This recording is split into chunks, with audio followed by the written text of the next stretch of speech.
Welcome to the introduction video for our step-by-step construction guides on how to build your polytunnel. We understand that being able to see is better than reading off a page. A picture speaks 1,000 words. This is why we have created step-by-step instructional videos detailing every part of the construction of your polytunnel. Throughout the printed instruction manual that is supplied with all polytunnel orders, you will see QR codes. Simply scan these QR codes with your phone and you will be directed to the correct video. Upon receiving your order, we start to pick and pack your polytunnel and get it ready for dispatch. Your polytunnel will be delivered by our nationwide courier and will consist of several different packages.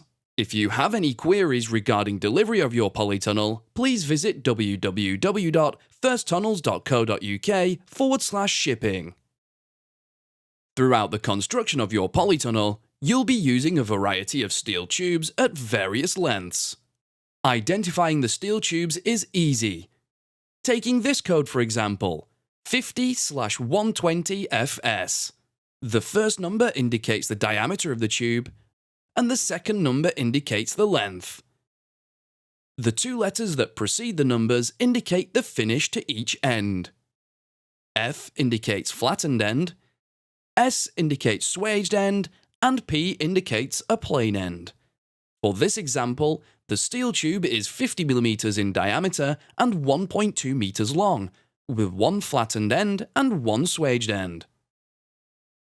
The next video in this playlist will be how to set the foundations for your polytunnel.